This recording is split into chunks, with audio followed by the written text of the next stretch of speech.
Hi, everyone. In today's section, we're going to read Macbeth's Act 4, Scenes 1 and 2. Now, at the end of Act 3, some pretty dramatic things had happened, and we also saw that Macbeth is starting to lose the support of his thanes. They are starting to suspect him. There was a generic conversation between Lennox and another lord in which they indicated their mistrust of Macbeth and the fact that they were now seeing him as a tyrant, and they wanted to get rid of him. We learned that Malcolm is staying with the King of England, who was portrayed very positively. And we learned that Macduff has gone there to try to convince Malcolm to come back and take the throne and take back his rightful place to the throne. Macbeth, of course, the big scene, I think, in the previous act was the Banquo's ghost scene, which is very famous. At a important banquet, Macbeth hallucinates and sees the ghost of Banquo sitting in his chair. And in his rambling rant, he does say some things that are very incriminating. And in the end, we also see he's starting to really slip mentally. Paranoia is really starting to take over him. He has spies in everybody's castle planted. When he hires one person to do a dastardly deed, he hires another person to check up on them. So he's really struggling. He has decided, though, after that scene with Banquo's ghost, that he is going to return to the witches and find out what is going to happen to him. No matter what, he says he needs to know. And that is the point of scene 1, which is another very famous scene from this play. It opens up in dramatic fashion with the 3 witches, and there's thunder and lightning, and on the stage, a big cauldron, like a big pot. And the witches are apparently preparing a spell, and they're throwing things into this cauldron as though they're making some kind of a magic potion. And they list the things that they are throwing in. Thunder, lightning, and the first witch says, "Thrice the brinded cat hath mewed. Thrice and once the hedge pig whined. Harpier cries, 'tis time, 'tis time." And the first witch says, "Round about the cauldron go. In the poisoned entrails throw toad that under cold stone days and nights has 31. Sweltered venom, sleeping got, boil thou first in the charmed pot."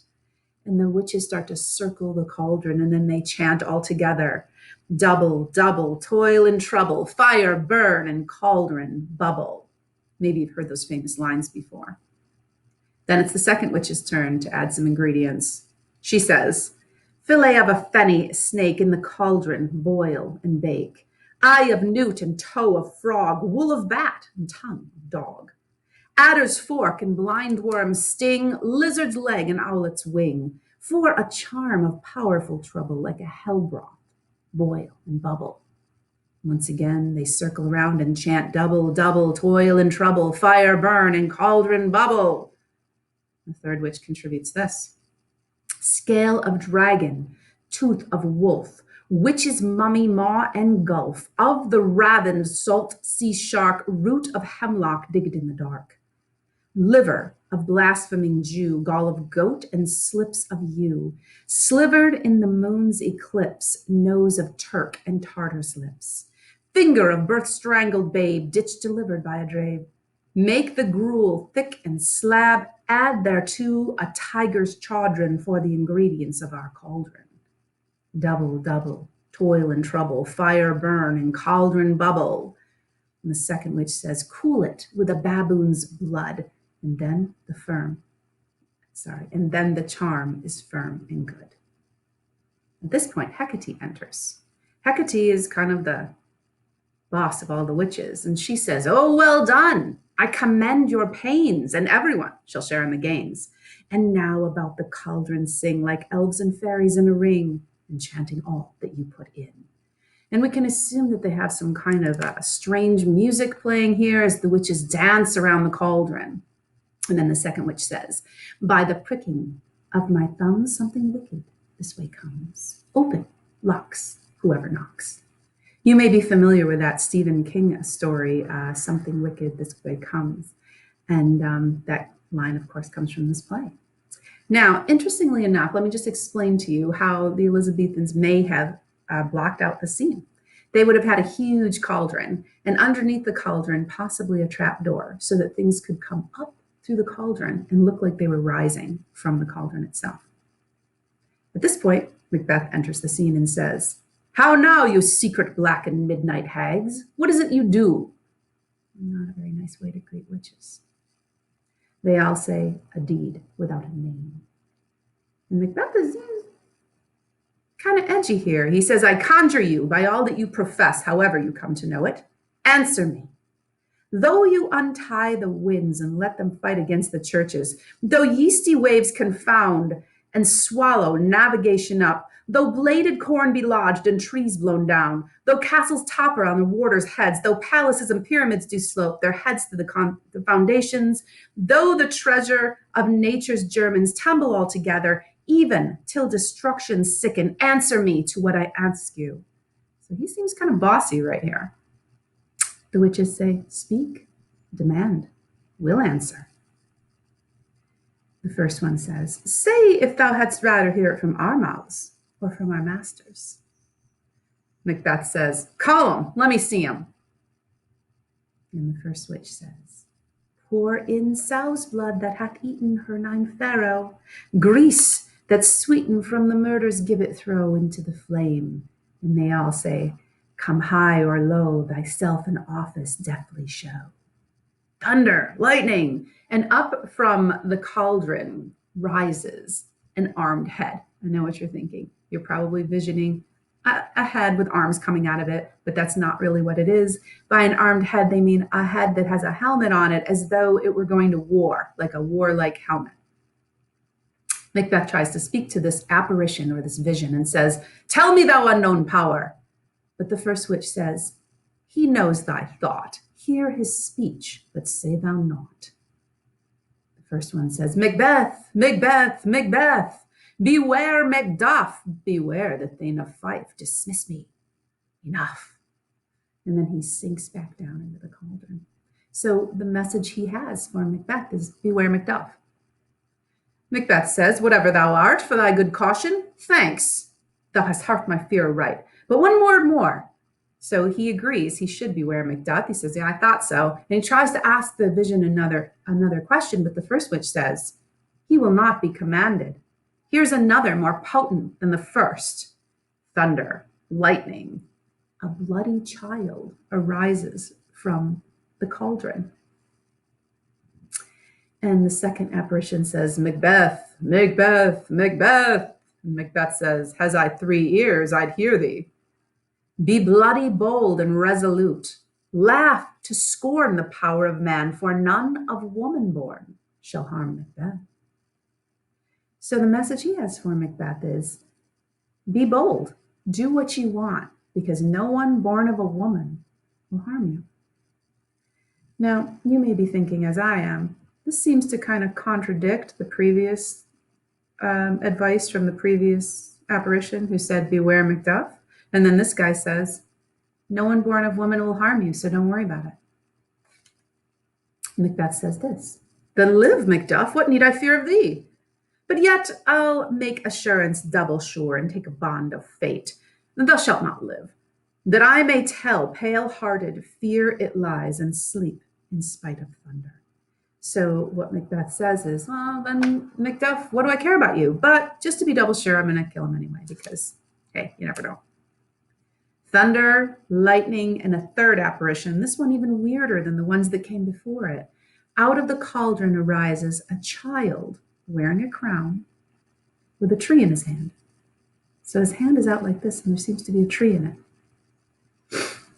Macbeth says, "What is this that rises like the issue of a king and wears upon his baby brow the round and top of sovereignty?" He means, what is this thing coming out of there that looks like a king? On his head he wears a crown. They all say, "Listen, but speak not to it." And this apparition says the following, "Be lion-mettled, proud, and take no care who chafes, who frets, or where conspirers are. Macbeth shall never vanquished be until great Birnam Wood to high Dunsinane Hill shall come against him." And then this image sinks down. So that's a little interesting. What that vision said was, Go ahead and have the courage of a lion. Don't worry about anything. It doesn't matter who is conspiring against you, because you will never be vanquished or conquered until Burnham Wood comes up to Dunsinane. Burnham Wood is a forest, and Dunsinane is the castle, which sits on top of a hill. So basically, he's saying you're never going to be conquered until the trees in the forest walk up the hill to the castle. And Macbeth says, well, that will never be. Who can impress the forest? Bid the tree unfix his earthbound root. Sweet bodements, good. Rebellious dead, rise never till the wood of Burnham rise, and our high-placed Macbeth shall live the lease of nature, pay his breath to time and mortal custom. Yet my heart throbs to know one thing. Tell me, if your art can tell so much, shall Banquo's issue ever reign in this kingdom? So before he says goodbye, Macbeth wants to know one more thing that's really eating away at him. Will Banquo's sons really reign in the kingdom that he is in right now? They all say, seek to know no more. And he says, I will be satisfied. Deny me this, and an eternal curse fall upon you. Let me know. And at this point, the cauldron seems to sink into the ground. I'm sure they had like fake smoke or steam coming out of it, so it's kind of an eerie image. It goes down into the ground, no doubt by means of a trapdoor. And he says, why sinks that cauldron? What noise is this? The first one says, show, show, show. And they all chant, show his eyes and grieve his heart. Come, like shadows, so depart. And at this point, out of the floor of the stage rises gradually 8 kings. And the last one has a glass in his hand. And whenever they talk about a glass in Shakespeare, they're really talking about a mirror. So the last one has a mirror holding out. So in the mirror, you see 8 more kings. And then the last one's holding a mirror. And in that mirror, there's 8 more kings. So it has the impression that it's going to go on forever. And the last person coming out is Banquo. Macbeth says, thou art too like the spirit of Banquo. They all look like Banquo. Now, what was interesting when you see this play staged at all is that they make Banquo look different from everybody else. Often when I've seen it staged, Banquo has like blonde hair, which is different from anybody else. So all of the kings coming out all have Banquo type hair so that you can tell, oh, these are descendants of Banquo. Down, thy crown does sear mine eyeballs, and thy hair, thou other gold round bow is like the first, the third is like the former. Filthy hags, why do you show me this? A fourth? Start eyes, what? Will the line stretch out to the crack of doom? Another yet? A 7th? I'll see no more, and yet the 8th appears, who bears a glass which shows me many more. And some I see that 2 full balls and treble scepters carry. Horrible sight! Now I see 'tis true, for the blood-boltered Banquo smiles upon me and points at them for this. So apparently the ghost of Banquo, the guy we saw at the dinner party, is just pointing to the kings as kind of an I told you so. Macbeth is not pleased with what he sees, especially because some of these kings are carrying a scepter, which is that stick that has the ball on the end that was a symbol of their majesty and their sovereignty. Some of them have 2 balls at the end, or sometimes 3, and that would have indicated that not only were they king of Scotland, but they were king of Scotland and maybe Ireland, Scotland, and the ones with 3 balls on the end would be king of England, Ireland, and Scotland. So even more powerful than Macbeth is. He's not happy. He says, what? Is this so? And the first witch says, aye, sir, all this is so. But why stands Macbeth thus amazedly? Come, sisters, cheer we up his sprites and show the best of our delights. I'll charm the air to give a sound while you perform an antic round, that this great king may kindly say our duties did his welcome pay. And there's some weird, crazy music, and then the witches vanish and just disappear. Macbeth turns around. Now, probably there was steam and something, and in that little steam or fog, they're gone. When it clears, Macbeth says, well, where are they? Gone. Let this pernicious hour stand I accursed in the calendar. Come in without there. And in comes Lennox. And Lennox says, what is your grace's will? Macbeth says, saw you the Weird Sisters? He says, no, my lord. Came they not by you? He says, no, indeed, my lord. Macbeth says, infected be the air whereon they ride, and damned all those that trust him. I did hear the galloping of a horse. Who was it that came by? Now, it's interesting that Macbeth says, damn all those that trust the witches, because he's one of those people. He is going to have a false sense of confidence based on the last two prophecies that the witches gave him. The one about no one born of woman can hurt you, and you won't be conquered until the trees come up the hill to the castle. But here in this moment, he says, damn everybody that trusts them. They're not to be trusted. And then he says, I heard a horse. Who was it that came by? And Lennox says, 'tis 2 or 3, my lord, that bring you word Macduff is fled to England. Now we, the audience, know that Macduff is in England, but Macbeth did not know that. And this is not happy news for him. He says, fled to England, I, my good lord. And in an aside, he says this, time, thou anticipatest my dread exploits. The flighty purpose never is overtook unless the deed go with it. From this moment, the firstlings of my heart shall be the firstlings of my hand. And even now, to crown my thoughts with acts, be it thought and done, the castle of Macduff I will surprise. Seize upon Fife, give to the edge of the sword his wife, his babes, and all unfortunate souls that trace him in his line. No boasting like a fool. This deed I'll do before the purpose cool. No more sights. Where are these gentlemen? Come, bring me where they are. So he's mad. He wanted to kill Macduff, and now he finds out Macduff is in England. He can't get him. So he chastises himself for hesitating. In the beginning, he says, time, you anticipated what I was going to do. The purpose is never overtook unless the deed go with it. It doesn't matter if you want to do something, what your purpose was, unless you get it done. And then he decides, from this moment on, the firstlings of my heart will be the firstlings of my hand. The very moment I think about killing somebody, I'm going to do it right away. I'm not going to hesitate. And then to crown it off, he says, and you know what? Just to prove it, here's what I'm going to do. He says, the castle of Macduff I will surprise. Seize upon Fife and give to the edge of sword his wife, his babes, and all unfortunate souls that trace him in his line. So yes, you heard that right. Macbeth is going to attack Macduff's castle, kill his wife, his children, and anybody he can find that is related to Macduff in any way.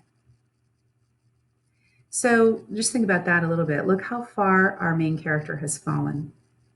He was a good man at the beginning, a loyal and brave soldier. He had to be convinced and manipulated into killing his lord, the king. Then he kills the chamberlains out of fear and panic. Then he kills his former good friend Banquo out of paranoia and fear. And now he's going to kill an innocent wife and children because he's mad. There's no other reason to kill them. He's really in a rage. So this is what we see as far as his character goes. We'll read the next scene, which I affectionately refer to as the death of the little duffer. In scene 2, we open up in the Macduff castle. Now we know what's in store for them. So there's a little bit of dramatic irony here. Macduff's wife, her son, who is a boy, he's young, and Ross, the messenger guy. They're in the middle of a conversation, and it's clear that Ross is telling his wife that her husband has gone to England. He didn't tell her about this. So she says, what had he done to make him fly the land? And Ross says, you must have patience, madam. She says, he had none. His flight was madness. When our actions do not, our fears do make us traitors. Ross tells her, you know not whether it was his wisdom or his fear. Ross doesn't want to tell her exactly why her husband has gone. So he says, you don't know whether he left because he was wise or whether he left because he was afraid, because she implies he ran away. But she challenges the idea of wisdom and says, wisdom? To leave his wife, his babes, and his mansion, and his titles in a place from whence himself does fly? He loves us not. He wants the natural touch for the poor wren, the most diminutive of birds. Will fight her young ones in the nest against the owl. All is the fear and nothing is the love, as little as the wisdom where the flight runs so against reason. She can't understand why anybody could call it wisdom that he would leave his wife, his babes, his title, his lands, and just leave them unprotected. Ross says, my dearest cause, I pray you school yourself. But for your husband, he's noble, wise, judicious, and best knows the fits of the season. I dare not speak much further, but cruel are the times when we're traitors and do not know ourselves, when we hold rumor from what we fear and yet know not what we fear, but float upon a wild and violent sea, each way and move. I'll take my leave of you. I shall not be long, but I'll be here again. Things at the worst will cease or else climb upward to what they were before. My pretty cousin, blessing upon you. So a cousin was a kind of a term of endearment. It didn't necessarily mean they were literally cousins, although they probably might have been related in some way because most of the Thanes were, connected in some way by family. So Ross tells her to just be patient. He kind of implies, I can't tell you everything, but your husband is noble and wise and hang in there. Basically, he says, you're at rock bottom, but they can't last long and it'll either cease or it'll get better soon. And then he turns to the small boy and says, blessing upon you. And Lady Macduff says, fathered he is, and he's fatherless. I think she means he has a father, but his father is not here, so he's kind of fatherless. And Ross makes his exit and says, I'm so much a fool. Should I stay longer? It would be my disgrace and your discomfort. I'll take my leave at once. So he says, I'm going to leave. I've been here too long. And he leaves. Now, this next part is really, I'm not sure what's supposed to happen here. His Lady Macduff and her son have a little conversation. And Lady Macduff is kind of kidding around and jesting with him. But it's kind of odd because she begins by saying this. Sirrah, your father's dead. And what will you do now? How will you live? The little boy says, as birds do, mother. She says, what, with worms and flies? And he says, with what I get, I mean, and so do they. She says, poor bird, thou'lt never fear the net or lime, the pitfall or the gin. So when the mother tells the son, your father's dead, which she's joking about, and he must know it, he says, she goes, how are you going to live? And he goes, I'll live as birds do. She goes, what do you mean? With worms? And he goes, no, I'll live with whatever I get to live with. I'll make it work. And she says, won't you worry about traps and things like that? And he says, why should I, mother? Poor birds they are not set for. My father's not dead, for all you're saying. And she says, oh, yes, he is dead. And how wilt thou do for a father? He says, nay, how will you do for a husband? Which is kind of mouthy, actually. She says, well, I can buy me 20 at any market. And he says, well, then you'll buy him to sell him again. She says, thou speakest with all thy wit, and yet in faith with wit enough for thee. Now it gets a little more serious, and the boy says, was my father a traitor, mother? She says, aye, he was. And he says, well, what is a traitor? And she tells him, well, it's one that swears and lies. And be all traitors that do so, he asks. She says, everyone that does so is a traitor and must be hanged. He says, and must they all be hanged that swear and lie? Everyone, she says. Now, who must hang them? Well, the honest men. And then the little boy concludes, well, then the liars and swearers are fools, for there are liars and swearers enough to beat the honest men and hang them on. Now, he's obviously an intelligent little boy because he in this conversation, he says, well, there are more bad people in the world than good people. So they obviously should take over. So that's kind of, that it doesn't seem like that would work. It seems like the traitors of the world would take over the honest men because there's more of them. She says, now God help thee, poor monkey, but what wilt thou do for a father? And he says, if he were dead, you'd weep for him. And if you would not, it were a good sign I should quickly have a new father. So he's kind of a witty and mouthy little guy. Lady Macduff, however, just laughs at him and says, poor prattler, how thou talkest. And in comes a messenger right at that moment, bursts in the door and says, bless you, fair dame. I am not known, though in your state of honor I am perfect. I doubt some danger does approach you nearly. If you will take a homely man's advice, be not found here. Hence with your little ones. To fright you thus, methinks I am too savage. To do worse to you were fell cruelty, which is too nigh your person. Heaven preserve you. I dare abide no longer. And he runs away. So basically he comes in and goes, you got to get out of here. Danger's coming. I don't want to scare you, but I got to warn you. And then he runs away. And she runs around the house with her hands up saying, whither should I fly? Where should I go? I have done no harm. But I remember now that I am in this earthly world, where to do no harm is often laudable, and to do good sometimes accounted dangerous folly. Why then, alas, do I put up that womanly defense to say I've done no harm? I kind of muddled that a little bit, but basically she's running around going, I don't know what to do. Where should I go? I haven't done anything wrong, but now I know that doesn't matter in the world. Sometimes when you do bad things, it's actually good, and I don't know. What am I going to do? And as she runs around, enter murderers. She says, what are these faces? And the man says, where's your husband? She says, I hope in no place so unsanctified where such as thou mayst find him. And the murderer says, he's a traitor. And the little boy says, thou lied, thou shag-eared villain. So apparently people in Scotland get really mad when you call them a hairy-eared villain, because the murderer says, what, you egg? And he stabs him. Young fry of treachery.